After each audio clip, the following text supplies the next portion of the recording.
तो दोस्तों, आज बात करेंगे हम विंध्यवासिनी शक्तिपीठ का। विंध्यवासिनी शक्तिपीठ, जिसे विंध्याचल धाम के नाम से भी जाना जाता है, भारत के प्रमुख सिद्धपीठों और शक्तिपीठों में से एक है। यह उत्तर प्रदेश राज्य के मिजोरम जिले में विंध्य पर्वत श्रृंखला पर पवित्र गंगा नदी के तट पर स्थित है। यह स्थान काशी, वाराणसी और प्रयागराज, इलाहाबाद के बीच स्थित होने के कारण इसका धार्मिक महत्व और भी बढ़ जाता है। 51 शक्तिपीठ में से एक है।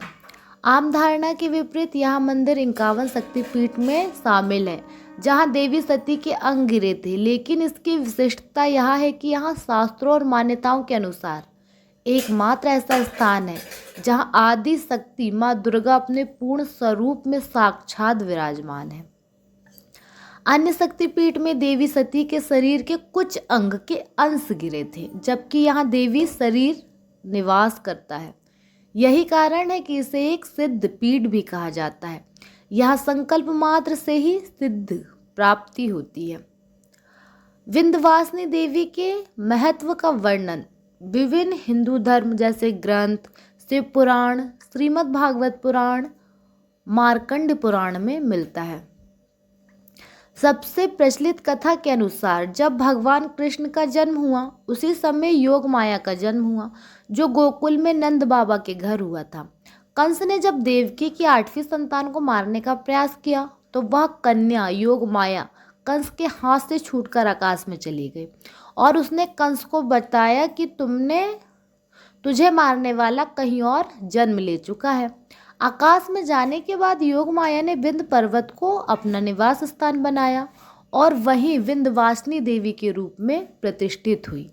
श्रीमद् भागवत पुराण में इन्हें नंदाजी देवी और कृष्णनुजा भी कहा गया है। मार्कंड पुराण में देवी विंध्यवासिनी को महिषासुरमर्दिनी कहा गया है। मान्यता है कि यहाँ पर देवी ने महिषासुर नामक राक्षस का वध किया था, जिसने देवताओं को सशस्त्र कर दिया था। देवताओं द्वारा स्तुति किए जाने पर देवी ने महिषासुर का वध किया और फिर विंध्याचल पर्वत पर विराजमान हो गई। कई शास्त्रों में यह भी वर्णित है कि इस सृष्टि का विस्तार और इसकी निरंतरता माँ विंध्यवासिनी के आशीर्वाद से ही संभव हुई है। उसकी पूजा दृष्टि से आरंभ से ही होती आ रही है।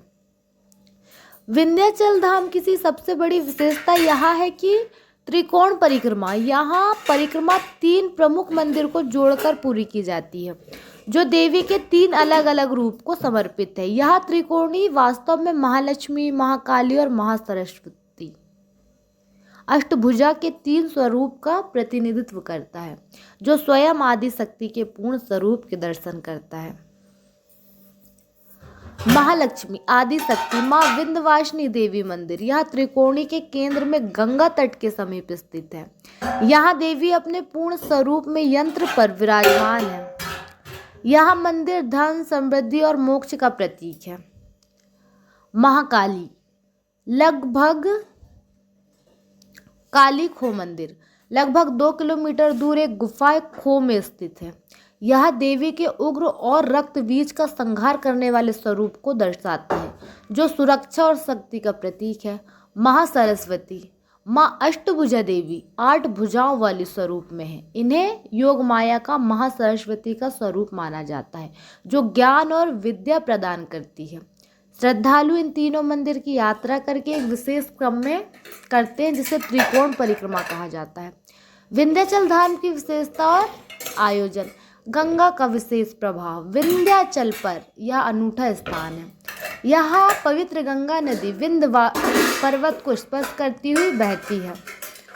यह अपनी असाधारण जागृत शक्ति के कारण सिद्ध पीठ के रूप में विख्यात है। मुख्य मंदिर में माता की मूर्ति स्वयंभू अपने आप प्रकट हुई माना जाता है। चैत्र और शारदीय नवरात्रि के अवसर पर यह विशाल मेला लगता है, जिसमें देश विदेश के लाखों श्रद्धालु दर्शन के लिए उमड़ते हैं। रोपवे भक्तों की सुरक्षा के लिए अष्टभुजा पहाड़ी तक पहुंचने के लिए रोपवे की सुविधा भी उपलब्ध है। भक्तों का विश्वास है कि माँ विंध्यवासिनी के दरबार में आने वाले कोई भी भक्त खाली हाथ नहीं लौटता और यहाँ दर्शन मात्र से ही सभी मनोकामनाएं पूरी हो जाती है। तो ये था विंध्यवासिनी शक्तिपीठ।